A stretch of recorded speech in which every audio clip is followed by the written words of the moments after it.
from the moment you get those first two lines, a positive indicator of the little person you will bring into this world. Motherhood is an exclusive club, one that offers its members rewards like unconditional love and a lifetime of memories and laughter. But there is one small catch.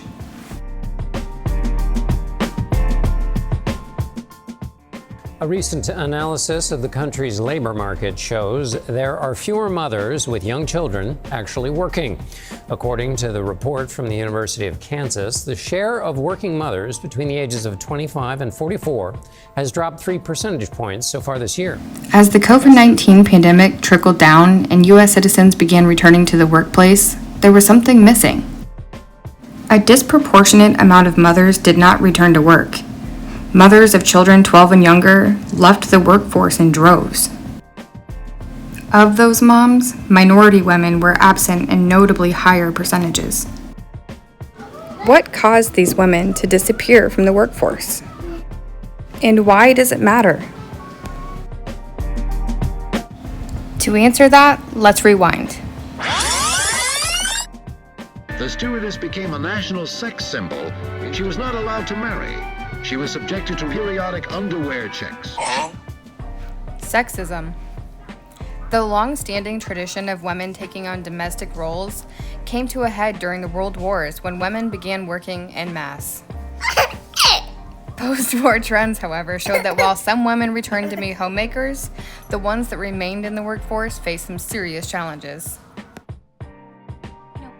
I just saved this company. I signed the first new business since Lucky Strike left. But it's not as important as getting married. Again. Well, I was just made Director of Agency Operations. A title, no money, of course. And if they poured champagne, it must have been while I was pushing the mail cart. That's bullshit.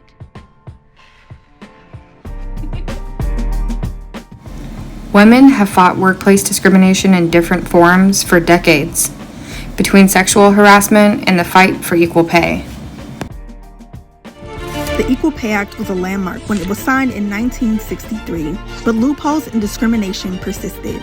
Dolores Huerta fought tirelessly for Latina farm workers, often among the lowest paid. Shirley Chisholm, the first Black woman in Congress, demanded equal rights for all. Bernie Sandler, the godmother of Title IX, championed equal opportunities in education and beyond. The struggle continued, and the wage gap persisted.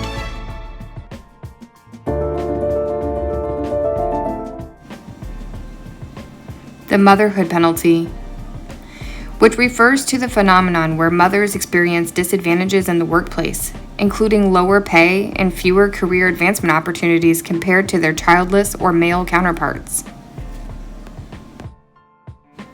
This penalty can manifest as lower perceived competence and commitment, higher professional expectations, lower likelihood of hiring and promotion, and lower recommended salaries. All of these things disproportionately affect mothers and affect caregivers who are looking for flexible jobs. And what help people understand the effect of this trend continues, or even at its current level, how it will affect the workforce and why this matters? Yeah, it not only affects the workforce today, but it affects the workforce moving out into the future.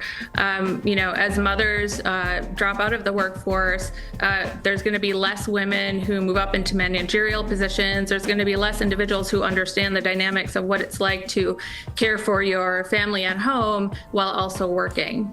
And do employers, I guess we don't know this at the moment, but recognize this as a challenge that they need to address? Or is this something that usually gets addressed through public policy? Yeah, it's both. So there's public policies that can be set in place that can make the labor market easier for mothers and caregivers to participate in. And there's also a lot of policies that employers can engage in by themselves for their own employees that would help keep mothers and caregivers in the workforce. That exclusive motherhood club costs women their bodies, their education, their careers, their time and their money, and sometimes a little bit of their sanity.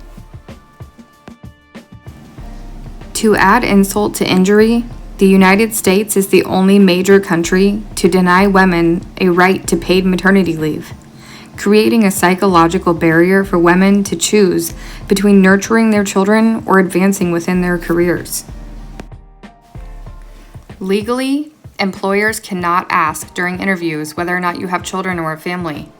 But long gaps in employment make it incredibly difficult for women to explain their employment gaps. And if they can land a job, they need childcare, which in the United States averages between $15,000 and $20,000 per year per child. While some companies argue that the cost of onboarding, training, hiring a temporary employee, and paying maternity leave benefits aren't worth their cost-risk analysis, statistics show that the workplace is better with moms in it.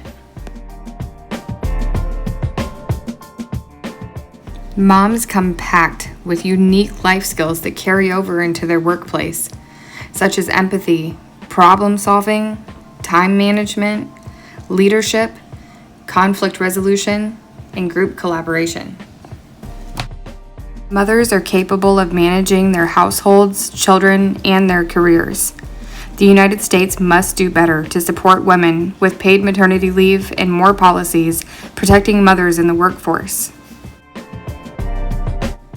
Moms are great at making it all look easy, but we need your help to create change. The Motherhood Club gave us each and every one of you, but it costs us everything.